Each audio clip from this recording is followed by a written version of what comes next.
Mbappe bilan kelisha olmagan. Yamalni cho'qintirgan. Adidas bilan hamkorlik qiladi. Ronaldo bilan birga reklamaga chiqqan. Hozirda Inter Miami futbolchisi.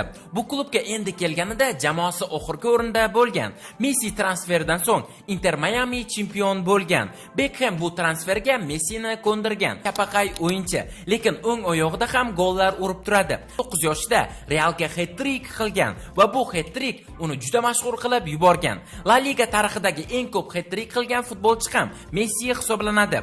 Messi La Ligada 36 hat-trick qilgan. Messi hech qachon Real Madridga o'tishni xohlamagan. Suarez va Messi oilasi bilan birga dam olishadi. Jismonan juda baquvvat emas, lekin osonlikcha jarohat olmaydi. Yugurish tezligi maksimal 32,5 km/soatga yetishi mumkin. Real Madrid bir necha bor Messini sotib olishga harakat qilgan. 6 marta oltin butsa sovrindori, Pepsi'ning ambassadori ham bo'lgan. Amerikadagi maoshi 20 million yevro. Barselona safida 18 yil o'ynagan. PSG bilan 2 marta mamlakat chempionligini qo'lga kiritgan. 2023-yilda esa PSJni tark etgan. Birinchi oltin to'pini 2009-yilda qo'lga kiritgan. Butsasini chap oyoqdan kiyishni boshlaydi. Sieto ismli iti bor. Futbolchilarning futbolkasidan iborat kolleksiyasi bor.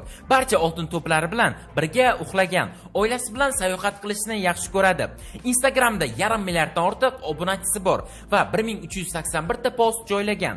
Gol urganda maxsus jestini ko'rsatadi. Uning ma'nosi buvisiga minnatdorchilik. 2008-yilda Olimpiada oltin medalini qo'lga kiritgan. Messi 10 marta FIFA va PES kabi mashhur futbol video o'yinlarining muqofasiga chiqqan. El Clasicoda 26 ta gol urgan.